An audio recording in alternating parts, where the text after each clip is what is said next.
Okay, we'll get started. So nice to see you all, and a couple of faces I haven't seen for a while. So this morning I just wanted to talk very briefly about mindfulness in relation to what's sometimes called other power. So we talk in terms of self power and other power. And generally, self-power is the language of development, of cultivation, generation. We generate certain qualities through what Sayadaw U Tejaniya talks about as personal effort. So that's self-power. And then other power is most strongly associated with the Pure Land Buddhism or Shinran, among other people, where you sort of give over to a force outside of yourself, usually seen as something like the love of Amida Buddha or Amitabha. You sort of give over to someone whose capacity to love is, can hold everything. And I've started thinking about this more through reading Nagapriya's book about Shinran, 12th century in Japan. And it's called The Promise of a Sacred World. And I was enjoying it, really enjoying it, but much of it seeming quite alien to mindfulness practice, even this very receptive mindfulness practice.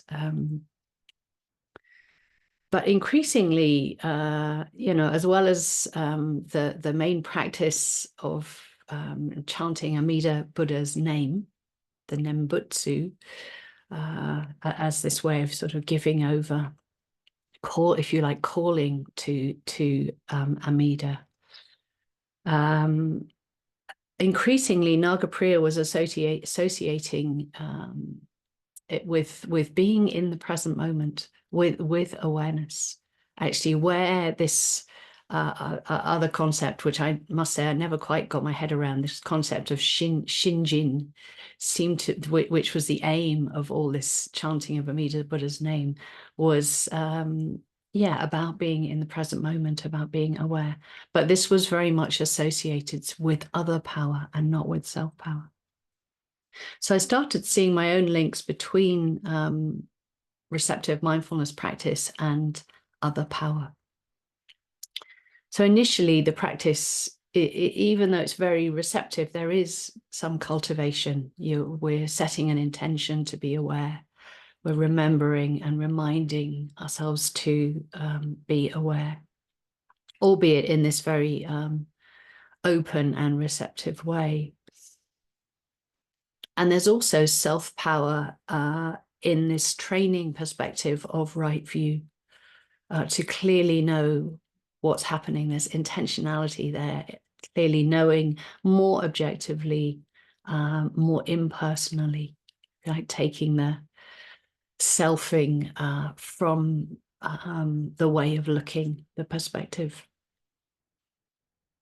So as some of you will know, I sometimes use as metaphor in practice of riding a bike, where you initially have to pedal, but once you've got going, you need to not make sure you pedal unnecessarily. When you've got going and you're on the level, or even when you're going downhill, when there's a certain sort of ease and continuity, you don't need to do that extra work. And in fact, your legs can get a bit tied up. If you're a cyclist, you'll know what I mean.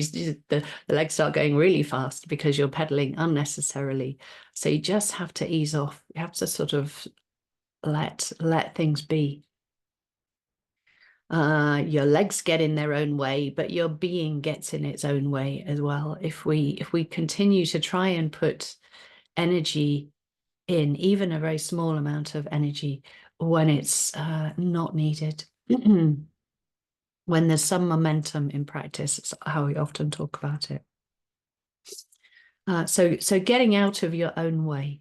In a way, I'm seeing similarities there with this language of other power. It's like, no, it's not necessary to keep working. It's necessary to step back and let what's happening happen. You've built up awareness and wisdom. Those are the particular qualities that we're looking to cultivate, but other qualities, positive qualities, go along with that. And when there's a certain momentum with those qualities of awareness and wisdom, we let them do their work.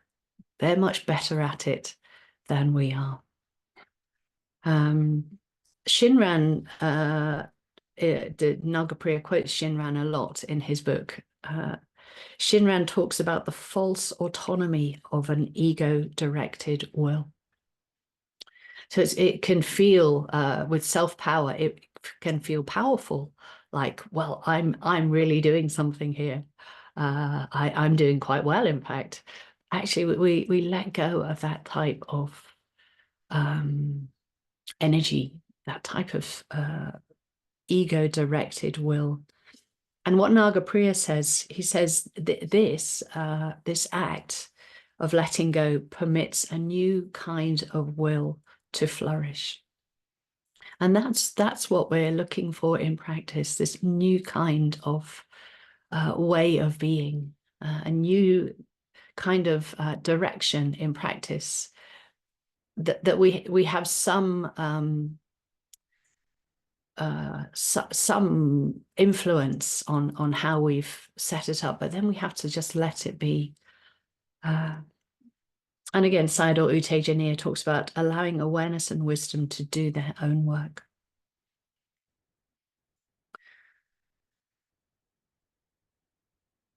Yeah.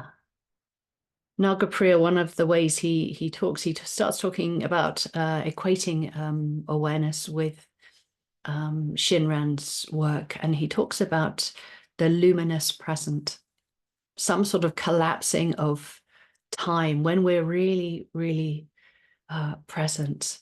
There's this concept of past, present, and future collapses into what he calls the luminous present. So it's a very poetic way of talking about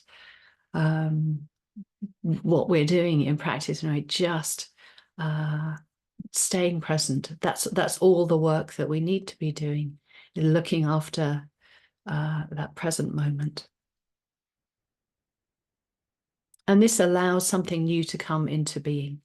This allows the awareness and wisdom in the mind to recognize newer ways of being that perhaps we've never seen before. That's the purpose of the practice. So see if you do have some momentum in practice, and this is more likely to happen on retreat than in a single session, but if your mind is there, and sometimes it can surprise us, there's just some momentum in practice. So be sensitive to that new kind of will in Nagapriya's words, flourishing, that when there's momentum in practice, when there's the wisdom of a natural interest, naturally recognizing what's known in awareness. So I'll stop there, and if you'd like to set yourselves up to sit.